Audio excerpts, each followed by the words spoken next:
Mutiara Hikmah Official, menyingkap hikmah di balik sunnah.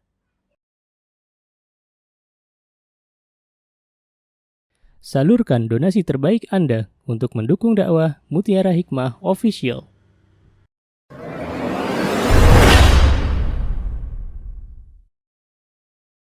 Baik teman-teman yang saya cintai karena Allah, kita akan lanjutkan kajian kita di kitab Sahih Adabul Mufrad. Kitab berwarna hitam itu sudah Sahih Adabul Mufrad, berarti semuanya yang ada di buku hitam itu sudah sahih. Kalau ada yang membawa buku warna coklat, ini namanya kitab Al-Adab Al-Mufrad. Jadi ada kalanya hadisnya belum sahih, jadi harus difilter lagi. Dan insya Allah kita akan belajar tentang sahihnya. Karena teman-teman, kenapa kita belajar tentang sahihnya dari hadis-hadis Adabul Mufrad? Karena ini penting bagi kita untuk senantiasa menjadikan kualitas diri kita menjadi lebih baik daripada yang kemarin. Ya, kita ingin bahwa setiap hari iman kita bertambah. Kita ingin bahwa setiap hari amal-amal salih kita bertambah. Dan kita menginginkan setiap hari Allah berikan kepada kita ilmu yang bermanfaat.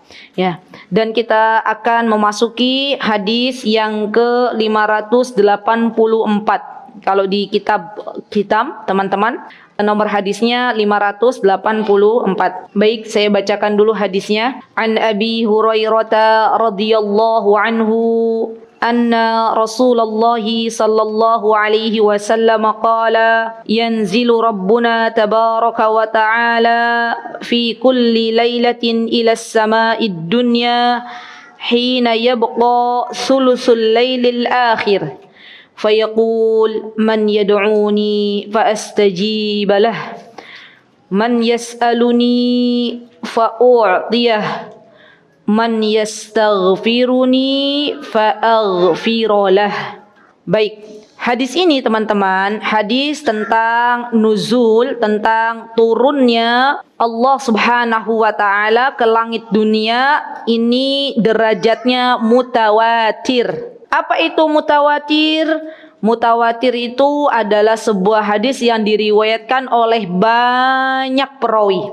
Jadi kalau kita temukan di dalam kitab Sahih Adabul Mufrad ini, teman-teman mendapatkan hadis nuzul dari perawi yaitu Abu Hurairah. Dan yang meriwayatkan hadis tentang turunnya Allah ke langit dunia bukan hanya Abu Hurairah. Ada hadis yang diriwayatkan oleh ibunda kita Aisyah radhiyallahu anha. Ada juga Jabir meriwayatkan juga tentang hadis nuzul. Ada juga hadis yang diriwayatkan oleh Abu Bakar. Ada juga hadis yang diriwayatkan oleh Ibnu Umar. Dan masih banyak lagi sampai terkumpul lebih dari 20 perawi yang meriwayatkan hadis tentang nuzul atau tentang turunnya Allah Subhanahu wa ta'ala ke langit bumi. Ya, ke langit dunia. Dan di sini teman-teman, kita akan belajar beberapa tema. Dalam satu hadis ini kita bisa belajar beberapa tema. Pertama, kita bisa belajar tentang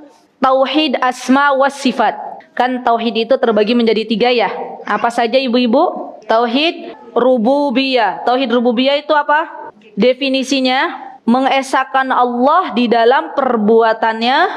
Allah misalnya, Allah dat yang menciptakan, Allah dat yang mengatur segala alam semesta, Allah dat yang memelihara. Berarti itu adalah tauhid rububiyah. Kemudian yang kedua ada tauhid namanya tauhid uluhiyah. Apa definisi tauhid uluhiyah? Mengesahkan Allah di dalam menyembah Allah Subhanahu wa ta'ala. Ya, dalam urusan ibadah menyembah Allah, satu-satunya ilah yang berhak disembah, itu namanya tauhid uluhiyah. Yang ketiga adalah tauhid asma was sifat. Tauhid asma was sifat itu, ibu-ibu, pokok pembahasannya adalah membahas tentang nama-nama Allah yang indah, ya, yaitu Asmaul Husna, dan sifat-sifat Allah yang mulia. Itu pembahasan asma was sifat. Dan subhanallah, para ulama banyak sekali membahas pembahasan tentang asma wa sifat, dan mereka tuh membuat satu kitab tersendiri. Di antaranya teman-teman, kalau teman-teman mau belajar tentang sifat-sifatnya Allah, maka teman-teman bisa merujuk ke sebuah kitab namanya Qawaidul Muslah. Pernah dengar nama kitab Qawaidul Muslah? Ya, catat dulu aja. Entah kapan punya kitabnya, entah kapan ngajinya, tahu dulu. Oh, ada kitab namanya Qawaidul Muslah. Ada juga pembahasan yang kitab tentang asma wa sifat. Teman-teman, ada namanya Aqidah Wasithiyah. Ya, ini juga sama. Atau ada juga pembahasan tentang kitab yang membahas asma wa sifat namanya Lum'atul I'tiqad. Lum'atul I'tiqad. Biasanya kitab-kitab ini kami pelajari dulu awal-awal belajar akidah. Jadi kami tuh senang belajar di sana di Timur Tengah tuh karena belajarnya itu teman-teman terkondisikan. Ya, satu kitab selesai, naik lagi ke kitab yang berikutnya. Terus belajar tentang tauhid rububiyah, belajar tentang qawaidul arba, selesai, naik lagi. Belajar kitab ini, naik lagi terus. Dan ini sebenarnya proses seperti ini adalah proses namanya mulazamah. Dan nanti kita dapat ilmunya. Sangat disayangkan sekarang itu alhamdulillah kita bersyukur dulu ya. Di Yogyakarta itu banyak sekali majlis taklim. Ya kan ibu-ibu? Majlis taklim sampai di mana-mana ada. Ibu-ibu mau hari apa nyari di Yogyakarta pagi hari itu subhanallah banyak. Nah, jadi sekali lagi belajar agama itu ada caranya. Di antaranya apa? Kita harus berproses, ya, tadarruj. Kita itu harus pelan-pelan, nggak bisa langsung instan, nggak bisa langsung kitab yang gede-gede gitu, nggak. Ya. Dan alhamdulillah teman-teman sekarang belajar kitab Adabul Mufrad. Ini subhanallah adalah kitab yang membahas tentang adab. Berdoa kepada Allah semoga Allah berikan keistiqomahan untuk teman-teman semuanya. Belajar sedikit demi sedikit diamalkan itu lebih baik daripada belajar banyak tidak diamalkan. Ya, baik. Ada 3 tadi ya rujukannya apa? Tadi kitab apa? Qawaidul Muslah, Aqidah Wasithiyah, dan Lum'atul I'tiqad. Nah, nanti teman-teman untuk mempelajari sifat asma wa sifat itu ada kaidahnya. Di antara kaidahnya yang perlu kita ketahui adalah kita mengimani nama dan sifat Allah sesuai dhahirnya. Tidak ditakwil, tidak diselewengkan ke makna yang lain.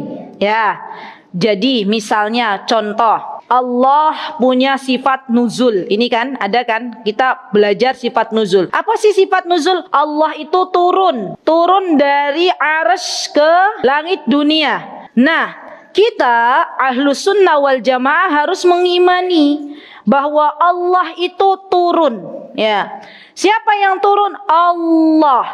Tidak boleh diselewengkan, tidak boleh ditakwil dengan mengatakan yang turun itu bukan Allah.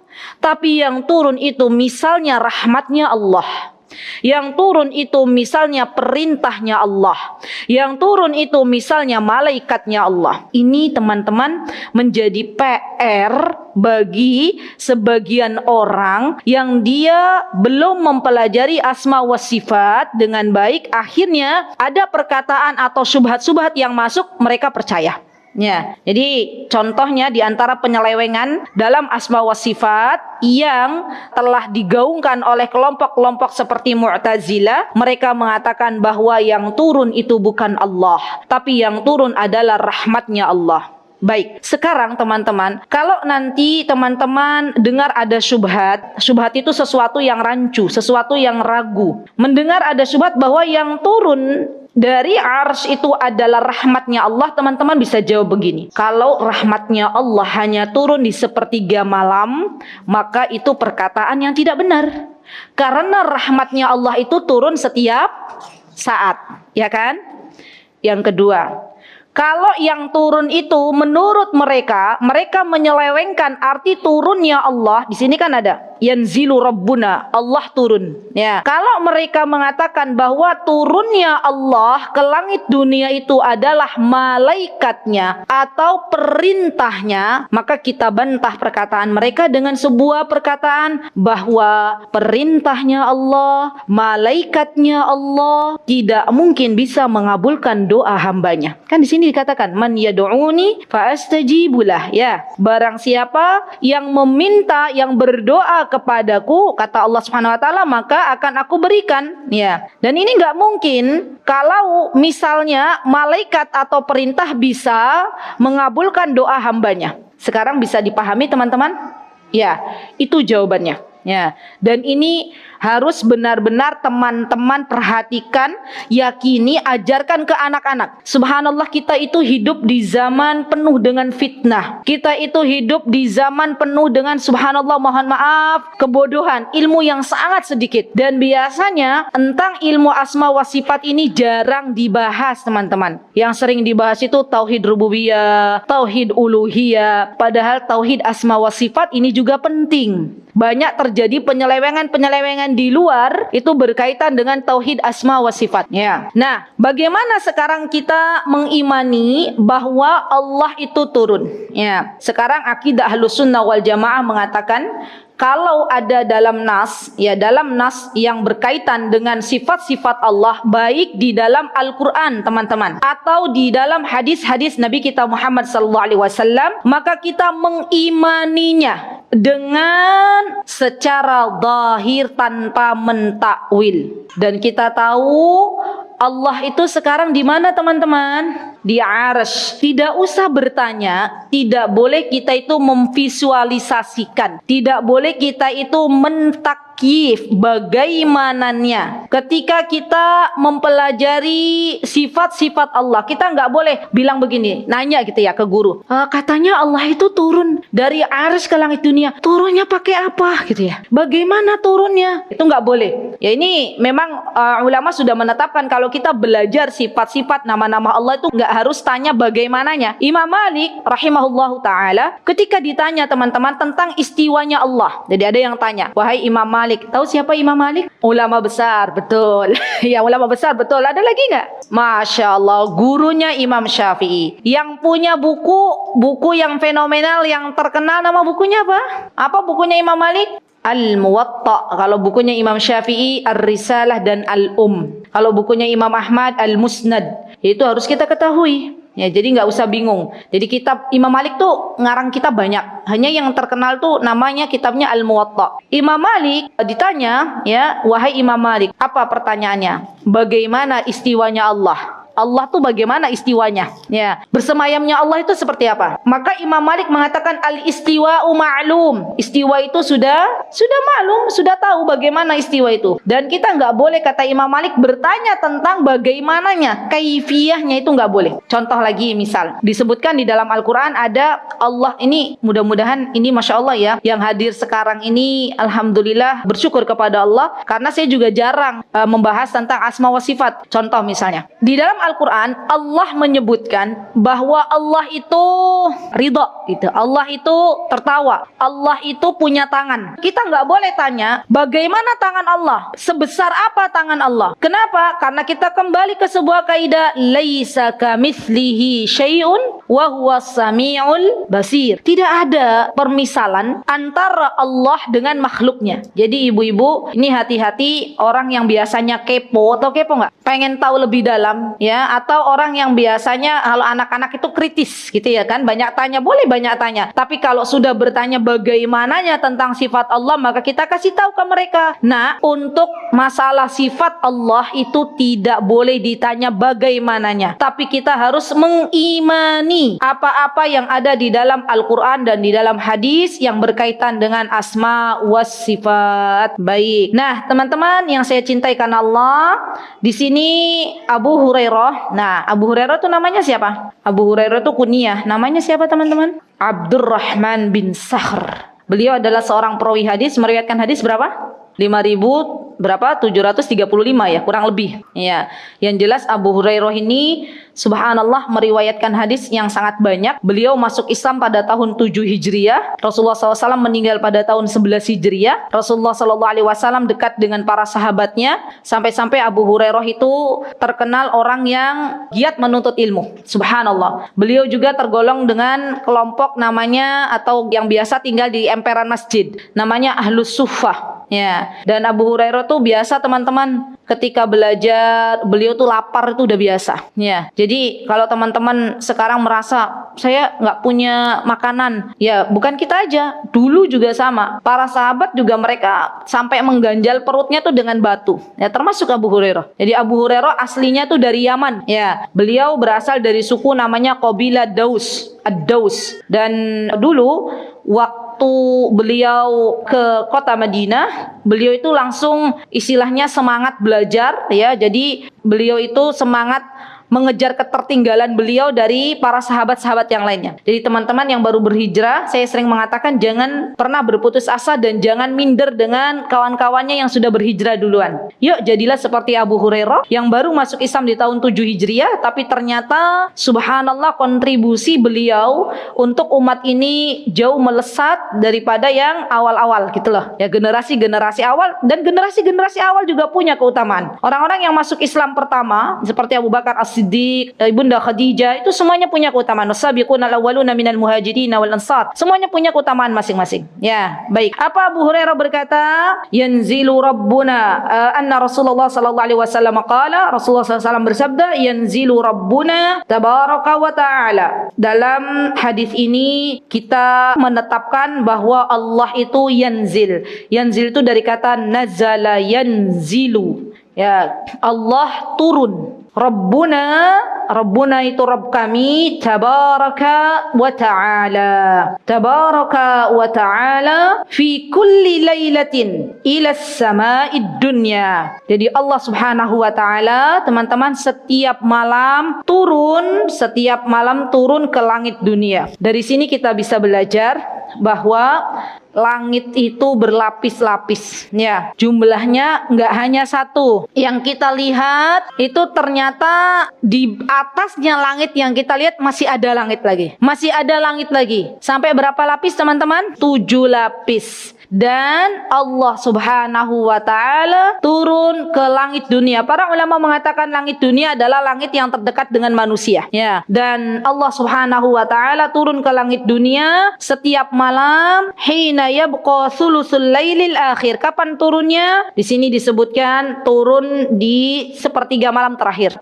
Coba bantu saya menghitung. Maghrib sampai subuh, terus sepertiga terakhir itu jam berapa? Jam 1 sampai subuh. Baik. Berarti teman-teman sudah bisa bangun tuh. Jam 1 teman-teman sudah bisa berdoa. Itu sepertiga malam. Dan katakan dengan yakin sekuat-kuatnya bahwa Allah Azza wa Jalla turun ke langit dunia. Jam 1 sampai adzan subuh. Ya. Dan subhanallah, apa yang Allah Subhanahu wa ta'ala katakan? Fayaqul man yad'uni, barang siapa yang berdoa kepadaku. Teman-teman, doa itu adalah ibadah. Bahkan doa itu sendiri mukhulnya ibadah, induknya ibadah. Orang-orang yang diberikan hidayah, yang diberikan petunjuk oleh Allah, maka dia akan berdoa. Bahkan Umar bin Khattab radhiyallahu anhu, beliau pernah mengatakan, saya tidak takut, saya tidak banyak berpikir bagaimana Allah akan mengabulkan doaku. Tapi kata Umar bin Khattab, saya bersyukur ketika Allah berikan petunjuk kepadaku untuk berdoa. Jadi berdoa ini teman-teman, meminta kepada Allah ini adalah ibadah. Dan bahkan induknya ibadah. Jangan pernah lelah dalam berdoa. Jangan pernah lelah dalam meminta kepada Allah Subhanahu wa ta'ala. Sampai-sampai para ulama zaman dahulu ketika mereka sandal japit mereka putus, mereka mintanya kepada Allah Subhanahu wa ta'ala. Garam yang tidak ada di rumah, sampai urusan garam mereka mintanya kepada Allah Subhanahu wa ta'ala. Ya, jadi teman-teman, terkadang ketika kita berharap kepada selain Allah, ketika kita mengejar manusia atau makhluknya Allah Subhanahu wa taala, ternyata kita mendapatkan kekecewaan. Ada nggak teman-teman, dunia itu semakin dikejar dia semakin lari. Kalau kita itu berharap ke orang lain, maka pasti kita akan dapat kekecewaan. Dan itu menjadi pelajaran. Kenapa? Teman-teman mungkin berpikir, kenapa ya kok saya kalau minta tolong ke fulana kok dia kok cuekin saya. Kenapa saya itu kalau misalnya berharap ke seseorang, ke suami saya, kok ternyata suami bertepuk sebelah tangan misal. Kok nggak pernah ngerti perasaanku gitu ya. Kok nggak pernah istilahnya saya minta ini kok nggak dibeli-beliin gitu ya. Memang mungkin sengaja Allah buat demikian. Hikmahnya apa? Agar kita tidak lagi bersandar kepada selain Allah. Itu teman-teman. Jadi jangan mudah bersuudzon kepada Allah. Kalau teman-teman masih subhanallah menggantungkan semuanya kepada makhluk, padahal Allah jelas-jelas berkata Allahus Samad. Ya, apa dalam surat Al-Ikhlas? Kalau teman-teman baca, Bismillahirrahmanirrahim, Qul huwallahu ahad, Allahus Samad. Allah tempat bergantung. Artinya kalau kita minta kepada Allah. Subhanallah teman-teman. Coba teman-teman cek evaluasi masing-masing. Adakah doa yang teman-teman minta kepada Allah dari awal teman-teman berdoa, dari mulai teman-teman waktu muda gitu berdoa, yang belum dikabulkan oleh Allah? Ada? Semua dikabulkan, Masya Allah. Pertanyaannya, berarti kalau teman-teman berkata ada yang dikabulkan, berarti yang namanya doa, kata Imam Ibnul Qayyim, ketika kita berdoa nih teman-teman minta sama Allah, itu kemungkinannya ada 3. Allah kabulkan di dunia. Teman-teman minta, ya Allah saya juga dulu minta sama Allah sebelum menikah. Bener ibu-ibu, saya tuh minta sama Allah, ya Allah saya pengen punya suami yang gak ngerokok waktu itu ya. Karena memang benar, waktu di tempat saya itu di Cirebon itu banyak orang-orang ngerokok. Saya nggak suka orang ngerokok, dan saya berdoa minta sama Allah. Padahal waktu itu masih gadis, ya Allah saya minta suami yang nggak ngerokok, suami yang sholih. Waktu itu juga saya minta, ya Allah saya minta suami yang nggak pakai celana jin, gitu ya. Alhamdulillah, karena menurut saya repot nanti berat gitu nyucinya. Dan alhamdulillah betul Allah kabulkan, Masya Allah Tabarakar Rahman. Suami saya sekarang nggak pakai celana jin, pakai celana manusia, ya. Dan nggak ngerokok gitulah. Alhamdulillah wa syukurulillah. Jadi subhanallah teman-teman, disyukuri. Kalau Allah kabulkan doa-doa kita satu persatu, maka kita bersyukur. Alhamdulillah, ya alhamdulillah, alhamdulillah. Yang kedua, kalau teman-teman belum dikabulkan doanya oleh Allah, maka teruslah berdoa. Lihat Nabi Zakaria. Ini nih, saya menyemangati teman-teman yang mungkin belum punya omong-omongan, ya. Karena kadang ya Allah sampai sudah berputus asa gitu loh. Coba lihat Nabi Zakaria. Nabi Zakaria itu berdoa teman-teman, minta loh sama Allah, pengen punya omong-omongan itu 30 tahun. Ya, Nabi Zakaria minta dari Nabi Zakaria usianya 70 sampai Allah kasih 30 tahun beliau berdoa, baru Allah berikan Nabi Zakaria seorang anak, namanya siapa? Yahya, anaknya Nabi Zakaria.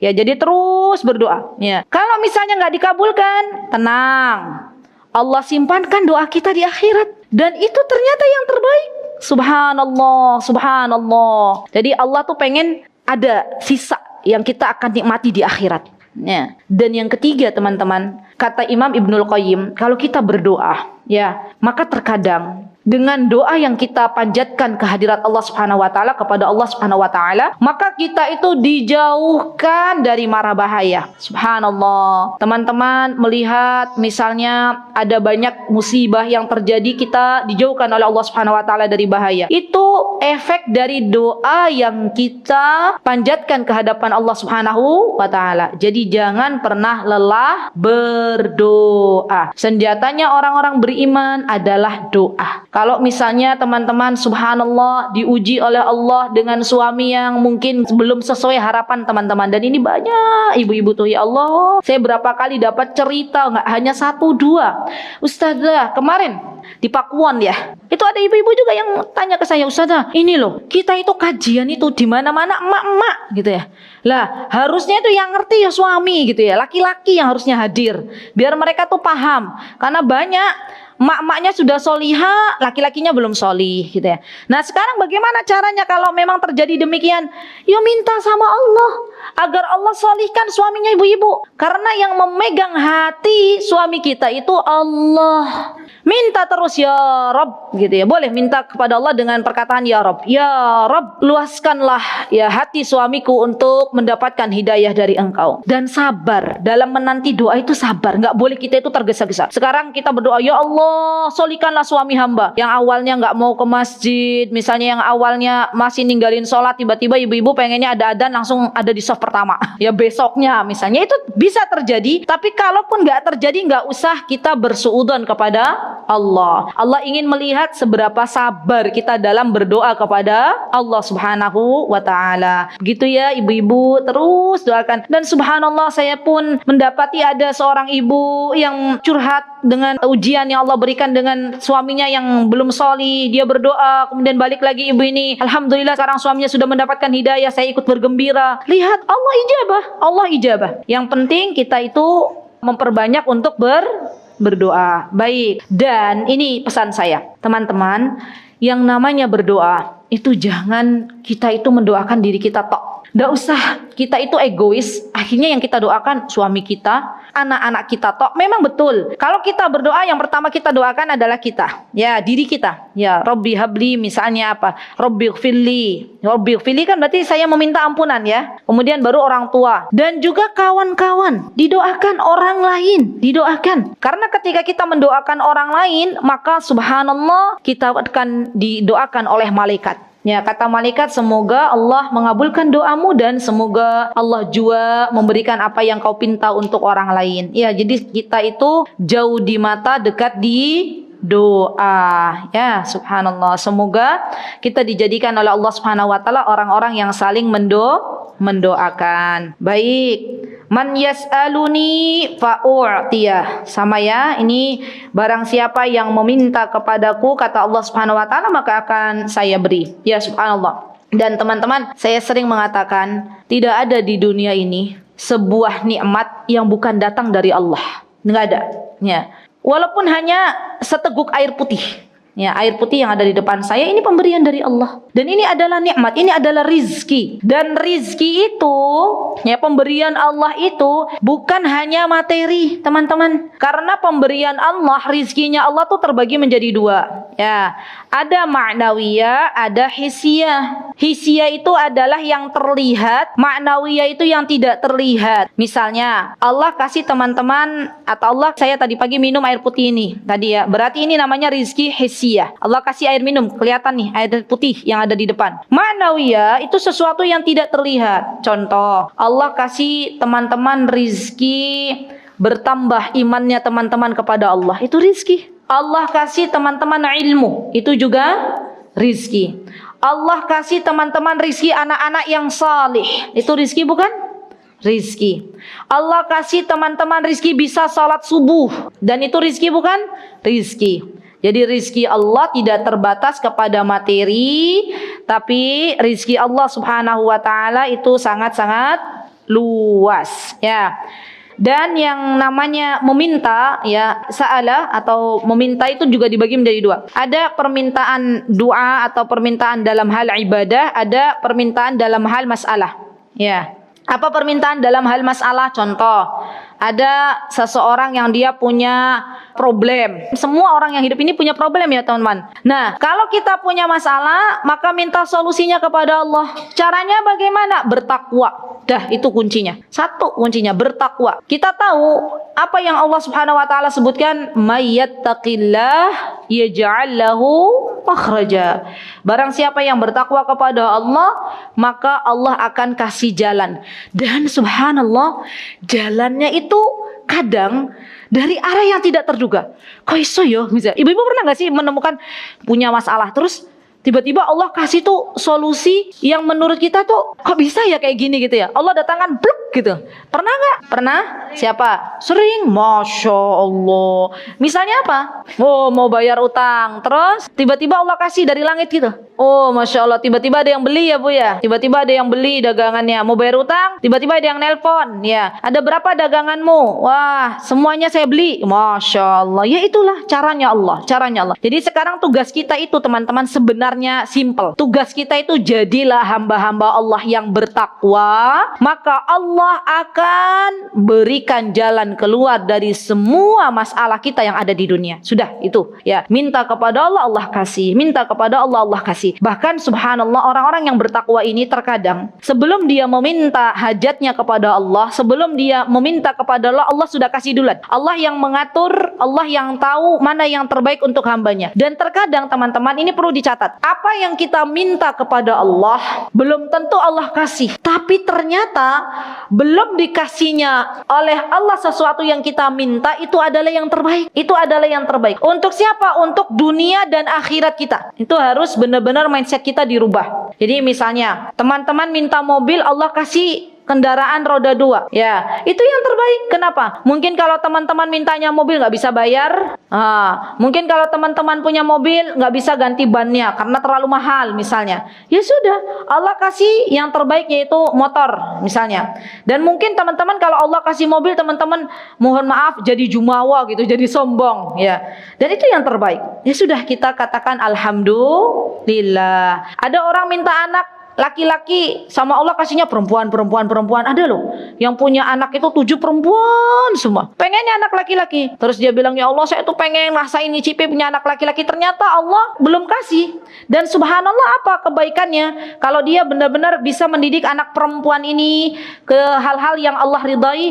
Nanti anak-anak perempuan ini bisa menjadi tameng ya untuk kedua orang tuanya dari masuknya orang tuanya ke dalam api neraka. Ya subhanallah. Jadi apapun yang Allah kasih teman-teman, maka kuncinya adalah ridho. Tulis, kunci kebahagiaan hidup ini adalah ridho dengan ketetapan Allah, ridho dengan pemberiannya Allah. Sudah, memang dikasihnya segitu ya wes gitu ya. Itu insya Allah akan lebih bersyukur, bahagia dia. Dah. Dan jangan pernah membanding-bandingkan. Kalau kita sudah ridho, artinya konsekuensinya berarti kita nggak boleh banding-bandingkan nikmat yang Allah beri kepada orang lain. Karena ini pintunya setan. Ya, kalau kita banding-bandingin, loh kok Allah kasih dia begini, kok saya kasih jatahnya sedikit gitu ya.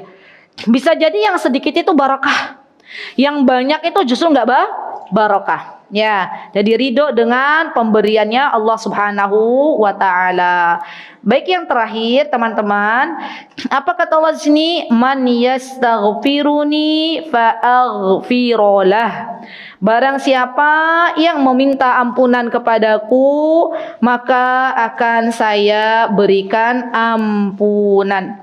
Dan subhanallah, orang-orang beriman ya teman-teman, seharusnya mereka benar-benar meminta kepada Allah Subhanahu wa taala, berdoa kepada Allah Subhanahu wa taala di waktu sepertiga malam atau di waktu-waktu sahur. Boleh teman-teman cek surat Az-Zariyat ayat 15. Apa kata Allah Subhanahu wa taala?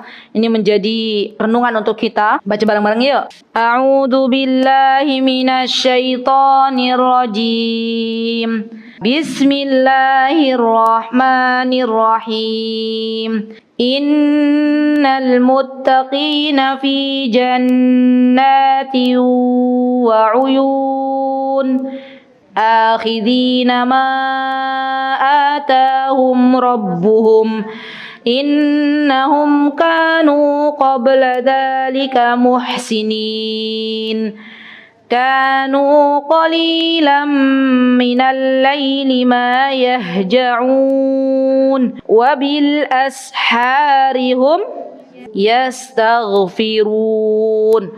Lihat teman-teman, dalam surah Az-Zariyat ini Allah Subhanahu wa taala memberitahukan kepada kita bahwa sesungguhnya orang-orang yang bertakwa. Nah, ini kan balik lagi ke takwa. Di dunia orang bertakwa itu dimudahkan urusannya. Orang bertakwa itu diberikan solusi oleh Allah Subhanahu wa taala di dunia. Di akhirat orang-orang bertakwa ibu-ibu akan diberikan surganya Allah Subhanahu wa taala. Bahkan surganya Allah Subhanahu wa taala itu jannat ya. Jannat itu taman-taman surganya Allah. Berarti di surga itu ada taman-taman. Wa uyun. Di surga itu ada mata air. Ya subhanallah. Uyun itu mata air. Jadi kita harus yakini bahwa di surga itu ada taman, ada mata air, tapi tidak boleh kita menyamakan mata air yang ada di Klaten, kan banyak ya mata air. Ya beda antara mata air di dunia dengan mata air yang ada di surganya Allah. Nah subhanallah, siapa yang mereka berhak untuk memasuki surga Allah? Kata Allah,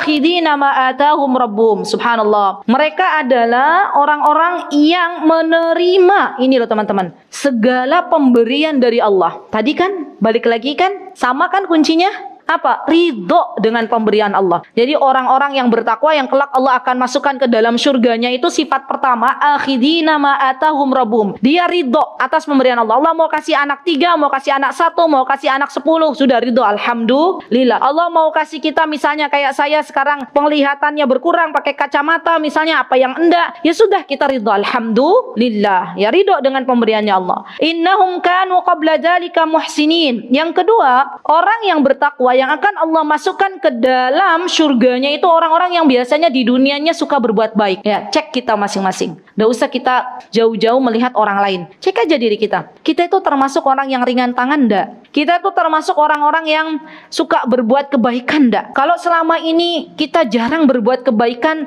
tanya, jangan-jangan hati kita sakit. Jangan-jangan hati kita bahkan sudah mati. Ya, karena di antara ciri orang yang hatinya lembut, orang yang hatinya hidup, mudah berbuat baik. Dan kaidah ini berlaku teman-teman, diingat-ingat. Kebaikan yang kita lakukan kepada orang lain itu sesungguhnya balik untuk kita semuanya. Allah akan kembalikan lagi ke kita. Jadi kalau teman-teman berbuat jahat ke orang lain, itu sesungguhnya kejahatan akan balik lagi ke teman-teman. Udah, itu kaidah dasar. Jadi kalau teman-teman pengen kebaikan, dapat kebaikan banyak, ya sudah berbuat baik dulu kepada orang lain. Kalau teman-teman naudzubillah summa naudzubillah berbuat jahat kepada orang lain, balik lagi kejahatan kepada diri kita masing-masing. Dan dalam berbuat kebaikan itu, kaidahnya teman-teman, jangan meminta balasan dari orang lain. Ya, orang yang berbuat baik, terus dia tuh berharap balasan dari orang lain, sedangkan orang lain nggak paham, dia akan kecewa.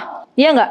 Hatta sampai mungkin ada orang yang kita sudah berbuat baik, dia nggak mengucapkan terima kasih. Ya sudah, kita mintanya siapa yang membalas? Allah. Allah punya balasan yang lebih baik, yaitu surganya Allah. Ini loh yang harus jadi renungan kita bersama. Innal muttaqina fi jannati wa uyun. Sahabat-sahabatku, kalau di antara teman-teman ada yang sudah berbuat baik kepada orang-orang yang mendolimi teman-teman, tapi ternyata orang yang mendolimi teman-teman itu nggak pernah paham. Ya, boro-boro ngucapin terima kasih malah nyinyirin teman-teman. Demi Allah, jangan pernah berhenti dari berbuat baik. Karena yang kita inginkan bukan balasan dari fulana, bukan. Tapi yang kita inginkan adalah ridhonya Allah Subhanahu wa taala. Ya, jadi orang beriman tuh dia berbuat baik kepada siapapun, baik itu kepada orang yang berbuat baik kepada kita ataupun kepada orang lain, sampai kepada mohon maaf orang-orang yang membenci kita, tak apa-apa kita berbuat baik. Toh kita berbuat baik tuh bukan minta dia membalas kebaikan kita, tapi ada surga Allah yang begitu luar biasa yang menunggu kita.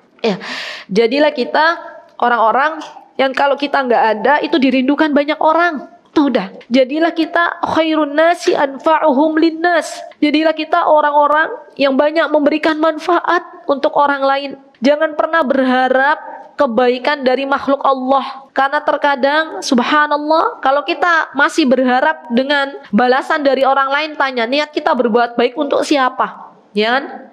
Niat kita berbuat baik itu untuk orang, untuk mendapatkan pujian, untuk mendapatkan balasan, atau untuk mencari ridho Allah. Kalau jujur hati kita teman-teman, kalau iman kita jujur, maka kita tidak akan pernah kecewa ketika kita berbuat baik. Ya, karena kebaikan itu akan dibalas oleh Allah dengan surganya. Kemudian di sini wa kanu qalilan minal laili ma yahja'un. Apa kata Allah Subhanahu wa taala? Wa kanu qalilan minal laili ma yahja'un. Dan orang-orang yang bertakwa, orang-orang yang akan dimasukkan oleh Allah Subhanahu wa taala ke dalam surganya. Ini untuk kita ya teman-teman, ngecek gitu loh. Adalah orang-orang yang mohon maaf tidurnya sedikit. Tidurnya sedikit, bukan banyak tidur. Bukan sedikit-sedikit tidur. Ya, kalau sedikit-sedikit tidur tuh banyak atau sedikit? Ya, dikit-dikit ngantuk, dikit-dikit ngantuk. Kenapa teman-teman? Saya mau tanya, kenapa? Saudara saya tuh tipenya dikit-dikit tidur, dikit-dikit tidur. Tidurnya banyak ya. Kenapa? Coba cek makannya mungkin. Teman-teman terlalu kenyang. Ya, biasanya kalau terlalu kenyang itu banyak tidur. Mohon maaf. Atau nggak apa-apa kalau teman-teman memang butuh pemulihan, habis sakit, tidur, ya nggak apa-apa. Tapi kalau selagi kita itu kondisinya sehat, dikit-dikit tidur, maka perlu dipertanyakan. Nah, mereka para ulama menyedikitkan tidur di malam hari. Dan biasanya para ulama membagi malam-malam mereka itu ke dalam 3 bagian, teman-teman. Ya, yang pertama untuk beribadah kepada Allah. Berarti dia berikan haknya Allah. Yang kedua, dia berikan hak badannya, tidur. Ya, jadi nggak boleh juga semalam suntuk begadang tuh nggak baik.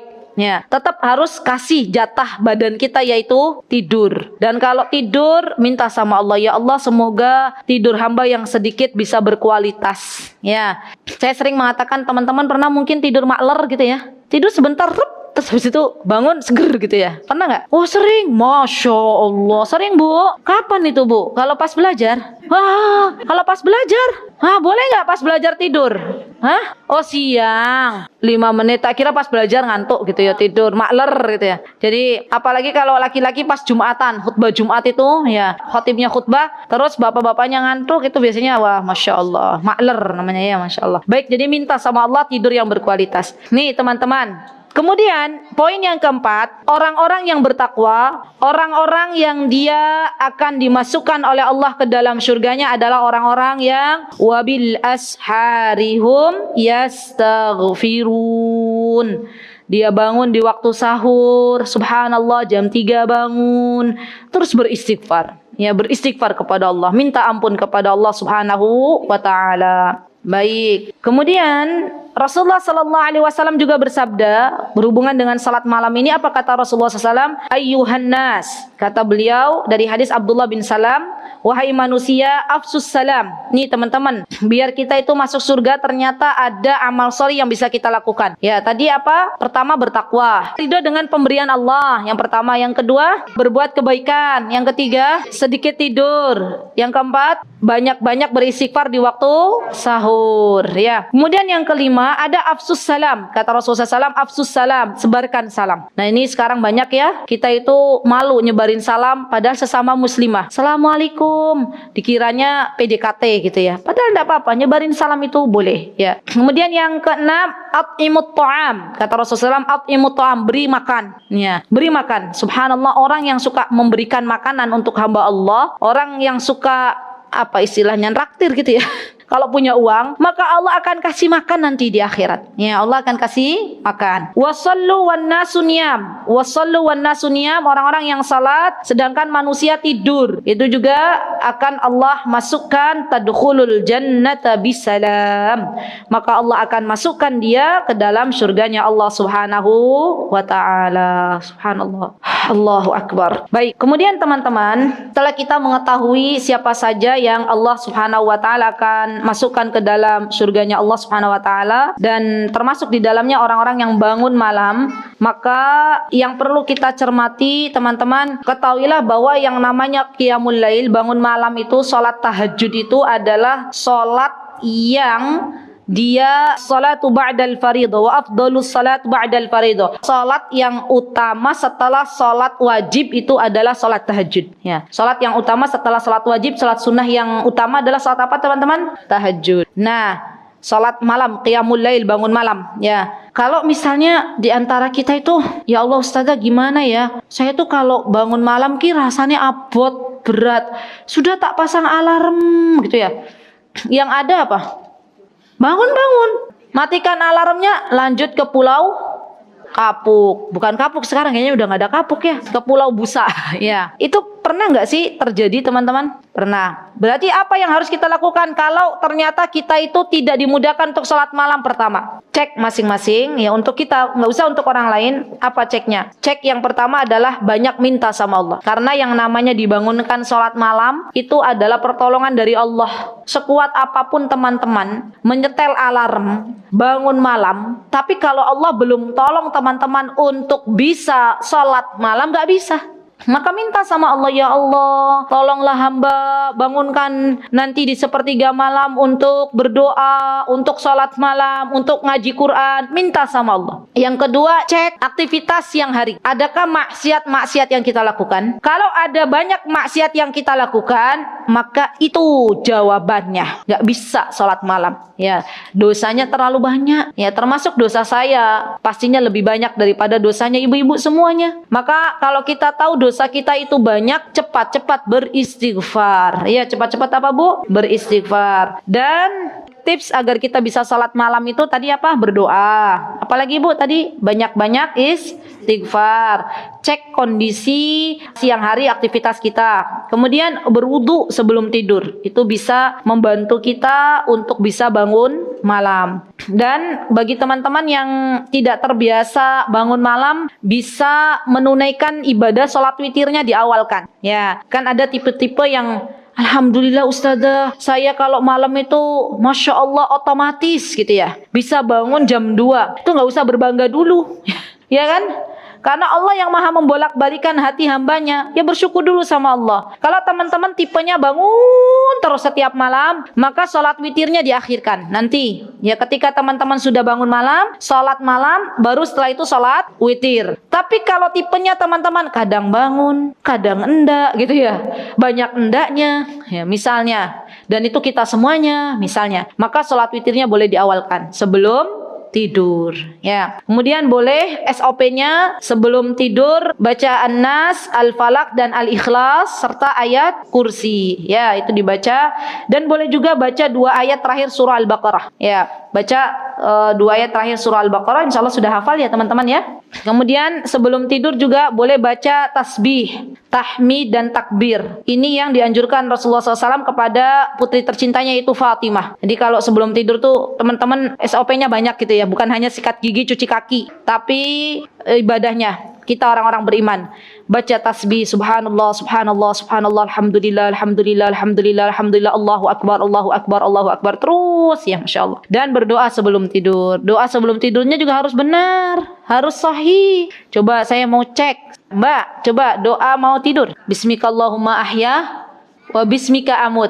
Bismikallahumma ahya wa bismika amut. Itu benar atau tidak ibu-ibu? Yang sahih Bismikallahumma amutu wa ahya. Ditulis ya Mbak ya.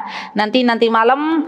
Karena enggak apa-apa, memang kita waktu di madrasah ibtidaiyah saya juga sama dapatnya Bismikallahumma ahya wa bismika amut ya. Tapi setelah diteliti hadisnya, loh kok ternyata hadisnya lemah. Yang sahih, yang kuat adalah hadis di mana mau tidur itu doanya Bismikallahumma amutu wa ahya. Dan ini kita ajarkan ke anak-anak ya ibu-ibu ya. Mbak yang tadi doanya masih Bismikallahumma ahya wa bismika amut, enggak apa-apa.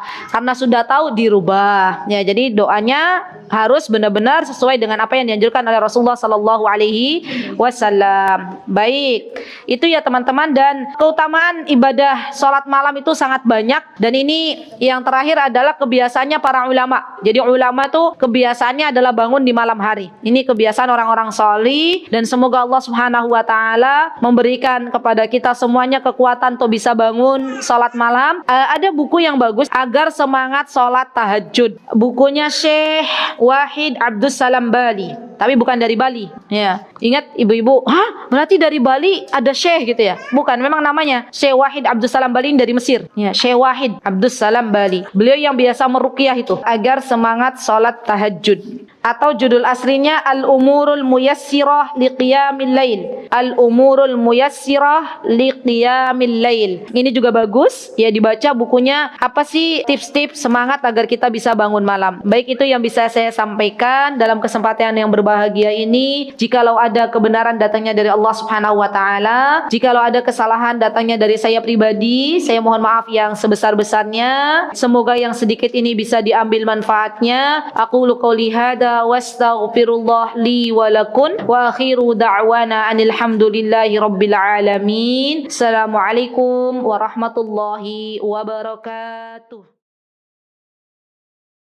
Mutiara Hikmah Official, menyingkap hikmah di balik sunnah.